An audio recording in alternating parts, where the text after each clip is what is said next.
Hi viewers, welcome to our channel. ప్రస్తుతం మనతో పాటు దాము బాలాజీ గారు సీనియర్ జర్నలిస్ట్ ఉన్నారు. వారితో ఒకసారి మాట్లాడదాం. సార్ నమస్కారం సార్. నమస్తే. సార్, ఉత్తరప్రదేశ్‌లోని మీరట్‌లో ఒక దారుణమైన సంఘటన జరిగింది సార్. ఒక ఆమె తన ప్రియుడితో కలిసి తన భర్తని ముక్కలు ముక్కలుగా నరికి డ్రమ్‌లో వేసేసి అతి కిరాతకంగా చంపేసింది.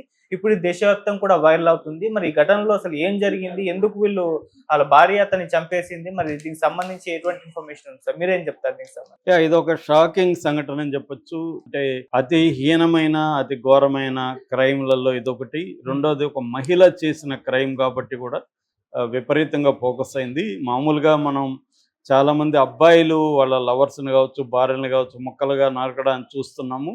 ఈ మధ్య కాలంలో ఫస్ట్ టైం ఒక మహిళ తన సొంత భర్తను 15 ముక్కలుగా నరికి ఒక డ్రమ్ములో పెట్టి, ఆ డ్రమ్ములో ఇసుక, సిమెంట్‌తో దాన్ని కప్పేసి మొత్తం చేసిన ఇది బయటకు వచ్చింది వార్త. ఇది ఒక్కసారిగా షాక్‌కి గురి చేసిందని చెప్పొచ్చు. నేషనల్ మీడియాలో ఇది ఇప్పుడు వైరల్ అయిపోయింది. అసలు ఏం జరిగింది? ఎందుకు ఆమె అంత దారుణంగా చంపాల్సొచ్చింది? ఆమె ప్రియుడెవరు? ఈ చనిపోయిన వ్యక్తి ఎవరు? పోలీసులు ఎలా ఫైండ్ అవుట్ చేశారు? ఇప్పుడు విచారణ ఎలా సాగుతుంది? ఈ విషయాలు మనం మాట్లాడుకుందాం. ముఖ్యంగా ప్రధానంగా వీళ్ళ గురించి చెప్పుకోవాలంటే ఇతని పేరు సౌరభ్ రాజ్‌పుట్. చనిపోయిన అతని పేరు. చంపిన ఆమె భార్య పేరు ముస్కాన్ రస్తోగి. ఈమెకి హెల్ప్ చేసిన ప్రియుడు సహిల్ శుక్లా. వీళ్ళకి దాదాపు ఈ ముస్కాన్‌కి అరౌండ్ 25 ఇయర్స్ అట్లా ఉంటుంది. చనిపోయిన అతనికి ఒక 32 అట్లా ఉంది. చంపిన అతనికి కూడా సాహిల్‌కి కూడా ఒక 25 అట్లా ఉన్నాయన్నమాట. వీళ్ళిద్దరూ నిజానికి లవ్ మ్యారేజ్ వీళ్ళది. సౌరభ్‌కి, ముస్కాన్‌కి మధ్య లవ్ ఉండేది. వాళ్ళిద్దరూ 2016లో పెళ్లి చేసుకున్నారు. నిజానికి సౌరభ్ బాగా డబ్బులున్న ఫ్యామిలీ. వాళ్ళ ఇంట్లో ఒప్పుకోలేదు ఈ అమ్మాయిది. కోర్టులు పోయినా నాకు పర్వాలేదు, నేను ప్రేమించిన అమ్మాయే కావాలనే అతను కోట్లను కూడా వదులుకొని, కోట్ల ఆస్తిని వదులుకొని తను ఈ అమ్మాయి కోసం, ముస్కాన్ కోసం బయటకు వచ్చేసాడు. ముస్కాన్ ఇంట్లో కూడా ఫస్ట్ ఒప్పుకోలేదు, కానీ తర్వాత ఒప్పుకున్నారు.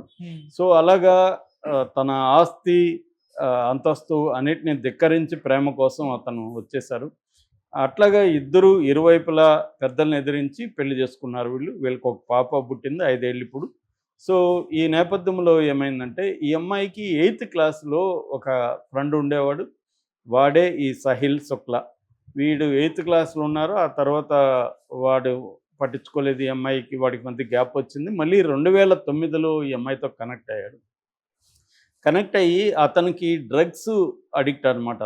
అతను ఈ అమ్మాయికి మెల్లగా గాంజా అలవాటు చేశాడు. గాంజా అలవాటు చేసి ఈ అమ్మాయిని లోబర్చుకున్నాడు. ఇద్దరికి మధ్య అఫైర్ స్టార్ట్ అయింది.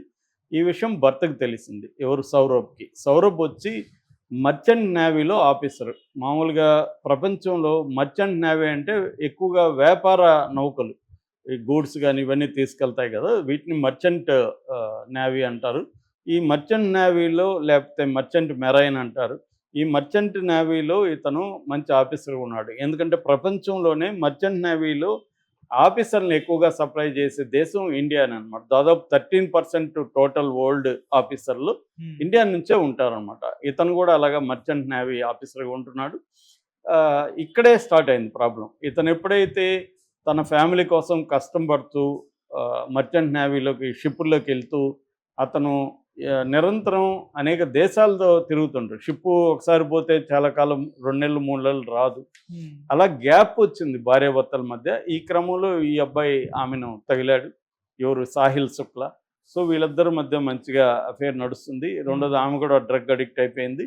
సో ఈ నేపథ్యంలో ఇతనికి డౌట్ వచ్చింది. మామూలుగానే భార్యని వదిలి ఎక్కువ కాలం బయట ఉన్న భర్తలకి కొంత డౌట్లు ఆల్రెడీ ఉంటాయి. ఇంకేమన్నా ఎవరితో అఫేర్ ఉందా అన్నట్టుగా అతను ఏదో నిఘా పెట్టాడు. మొత్తానికి ఈ సాహిల్ శుక్లాతో అఫేర్ ఉన్నట్టుగా భర్తకు తెలిసింది. భర్త మందలించాడు. నువ్వు నన్ను ప్రేమించుకున్నాం మనిద్దరం, నువ్వు నన్ను ప్రేమించి మీ ఇంట్లో వాళ్ళని ఎదిరించావు, నేను కోట్ల ఆస్తిని వదులుకొని వచ్చాను. సో నేను ఒకవేళ ఎప్పుడైనా గ్యాప్ వస్తే నువ్వు కొంత ఇది ఉండాలి తప్ప, నువ్వు ఇట్లా అఫేర్లు పెట్టుకుంటే ఎలాగని మందలించాడు. గొడవలు వచ్చాయి. అయితే ఇతను పాప కోసం, భార్య అంటే ప్రేమ ఉంది, పాప అంటే ఇంకా మనం విడిపోతే పాప సఫర్ అవుతుంది అని చెప్పి అతనికి తెలిసినా కూడా ఉంటున్నాడు. కాకపోతే అప్పుడప్పుడు ఈ ఇష్యూ మీద ఇద్దరికి గొడవలు అవుతున్నాయి. ఈ నేపథ్యంలో ఏమైందంటే గత నవంబర్లోనే ఇతన్ని చంపేద్దామని వీళ్ళిద్దరు ముస్కాన్ అండ్ ఈ సాహిల్ ప్లాన్ చేసుకున్నారు. అంటే వీడిని అడ్డు తొలగిస్తే మనం లైన్ క్లియర్ అయిపోతుంది, హ్యాపీగా బహిరంగంగా మనం జీవించవచ్చు అనేది వీళ్ళ ప్లాన్. సో ఎందుకంటే ఇతనేమో విడాకులకు ఒప్పుకోవట్లేదు సౌరభ్ భర్త, కాబట్టి అతన్ని చంపేస్తే మన ఇద్దరం ప్రశాంతంగా ఉండొచ్చు అనేది వీళ్ళు డిసైడ్ అయ్యారు. అయితే వాళ్ళకి నవంబర్లో కుదరలేదు. ఇతను లండన్ వెళ్ళిపోయాడు మధ్యలో. లండన్ వెళ్ళిపోయి మొన్న ఫిబ్రవరి 25కి ఈమె ముస్కాన్ బర్త్డే ఉంది, ఫిబ్రవరి 28న పాప బర్త్డే ఉంది. ఈ 2 బర్త్డేలని జరుపుకోవడం కోసం అతను లండన్ నుంచి వచ్చాడు. సో లండన్ నుంచి వచ్చి ఇక్కడే ఉంటున్నాడు. సో వీళ్ళు ఏం చేశారంటే మార్చి 4వ తేదీ, ఈ బర్త్డేలు 28 అయిపోయింది, ఇంకా 4 రోజులు, 4వ తేదీ ముహూర్తం పెట్టారు. వీళ్ళు ఏం చేశారంటే పాపని ఒక గదిలో పడుకోబెట్టి ఈమె అతనికి మత్తు మందు కలిపి ఫుడ్ పెట్టింది. దాంతో మత్తులోకి వెళ్ళిపోయాడు. దాంతో ఆమె ఫోన్ చేసింది సాహిల్కి. సాహిల్ ఒక కత్తి కొన్నాడు ఆల్రెడీ, అంటే కోళ్ళని నరికే కత్తి. మాకు ఒక చికెన్ షాప్ ఉంది, కోళ్ళని నరికే కత్తి కావాలని తను ఎక్కడో వాళ్ళతో మాట్లాడుకొని కత్తి కొనుక్కొచ్చాడు. ఆ కత్తితో ఫస్ట్ చెస్ట్లో పొడిచారు. దాని తర్వాత ఇతను చనిపోకపోతే మళ్ళీ ఇబ్బంది అవుతుందని గొంతు కూడా కోసేశారు. కోసిన తర్వాత 15 పీసెస్గా నరికేశారు మొత్తం. సో నరికేసిన తర్వాత వీళ్ళిద్దరూ వెళ్ళి ఒక డ్రమ్ము కొన్నారు, ప్లాస్టిక్ డ్రమ్ము కొన్నారు. కొంత సిమెంటు, ఇసుక కొనుక్కొని వచ్చారు.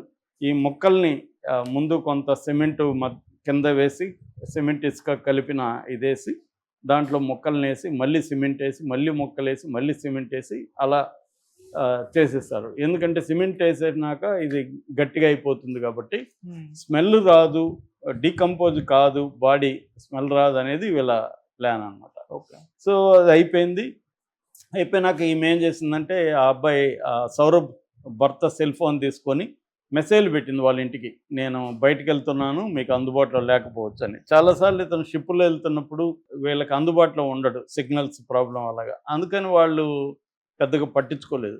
అయితే వీళ్ళ బ్రదర్ రాహుల్ అనే అతను ఏం చేసి, అతనికి ఏదో పని పడింది, ఫోన్లు చేస్తే ఫోన్లు తీయట్లేదు. దాంతో వీళ్ళ ఇంటికి వచ్చాడు. వీళ్ళిద్దరు కలిసి రెంట్ ఇల్లు తీసుకొని ఉంటున్నారు మీరట్లో బ్రహ్మపురం పోలీస్ స్టేషన్ దగ్గర ఇందిరానగర్ పేజ్ 2లో వీళ్ళు ఉంటున్నారు అనమాట. సో ఆ ఇంటికి వచ్చాడు ఎవరు, వీళ్ళ రాహుల్ అనే బ్రదర్.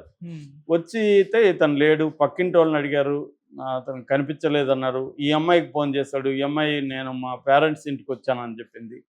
దాంతో ఇతను వెళ్ళిపోయి మళ్ళీ నైట్కి వచ్చాడు. నైట్కి వచ్చేసరికి అదే టైంలో వీళ్ళిద్దరూ, ఈ సాహిల్ అండ్ ఈ అమ్మాయి ఇంట్లోకి వస్తున్నారు. అప్పుడు ఇతను కూడా ఇంట్లోకి వెళ్ళాడు. ఏమి అయింది, అతను ఎక్కడ పోయాడంటే అతను ఏదో పిక్నిక్కి వెళ్తాను ఎవరితో ఫ్రెండ్స్ అని చెప్పాడు అనేది చెప్పింది. ఫోన్ పనిచేయకపోవచ్చు అని చెప్పాడు నాకు కూడా అని చెప్పింది. ఇతనికి ఆ టైంలో స్మెల్ వచ్చింది, బ్యాడ్ స్మెల్. ఆ స్మెల్ వచ్చి డౌట్ వచ్చి పక్కింటి వాళ్ళని పోయి అడిగితే వాళ్ళు మాకు కూడా స్మెల్ వస్తుంది నిన్నటి నుంచి అని చెప్పి, ఎందుకంటే 15 days అయిపోయింది కదా చంపి అని చెప్పారు. దాంతో అతనికి డౌట్ వచ్చి వెళ్ళిపోయి పోలీస్ స్టేషన్లో మిస్సింగ్ అని, మా అన్న మిస్ అయ్యాడు అని కంప్లైంట్ ఇచ్చాడు. సో పోలీసులు వీళ్ళిద్దరు ఈ లోపల ఏం చేశారంటే వీళ్ళిద్దరూ ఇతను రాకముందే వీళ్ళిద్దరు హనీమూన్ వెళ్ళారు కులు మనాలి. పాపనేమో వాళ్ళ ఇంట్లో వదిలేసి వీళ్ళిద్దరూ సిమ్లా అట్లా హనీమూన్ లాగా వీళ్ళిద్దరు వెళ్ళి వచ్చారనమాట. వెళ్ళొచ్చినాక ఈ రాహుల్ది జరిగింది. సో పోలీసులు ఇప్పుడు వీళ్ళని విచారిస్తే కూడా వీళ్ళిద్దరు ఇదే కథ చెప్పారు తప్ప ఇద్దరు చెప్పలేదు. సో పోలీసులకి ఎట్లా ఏం చేయాలన్నప్పుడు అప్పుడు ఈ అమ్మాయి వాళ్ళ అమ్మకి చెప్పిందంట, ఇట్లా నేను చంపేశానని.